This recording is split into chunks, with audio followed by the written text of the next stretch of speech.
l'Eldorado du Sahel, le bassin de Taoudéni, qui s'étend de la Mauritanie à l'Algérie, couvrant le Nord Mali.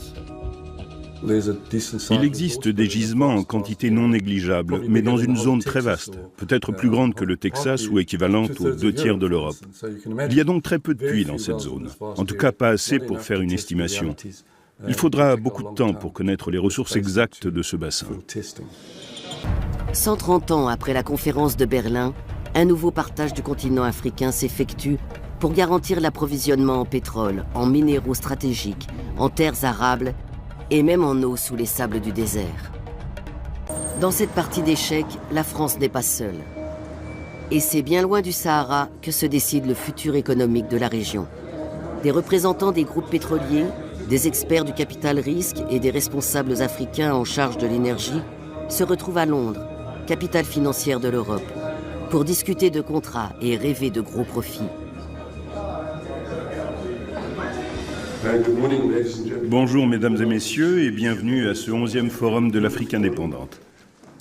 Malgré le chaos, les guerres et les révolutions, l'intérêt des Occidentaux reste considérable pour ce qui pourrait être la plus grande réserve non exploitée de pétrole sur le continent. Malgré un déclin récent de l'importation de gaz et de pétrole africain vers les États-Unis, les intérêts des grands groupes énergétiques américains pour l'Afrique n'ont pas diminué. Les besoins de l'Asie et de l'Europe ne cessent de croître. Près de 2000 milliards d'investissements dans le pétrole et gaz africain sont prévus au cours des 2 prochaines décennies.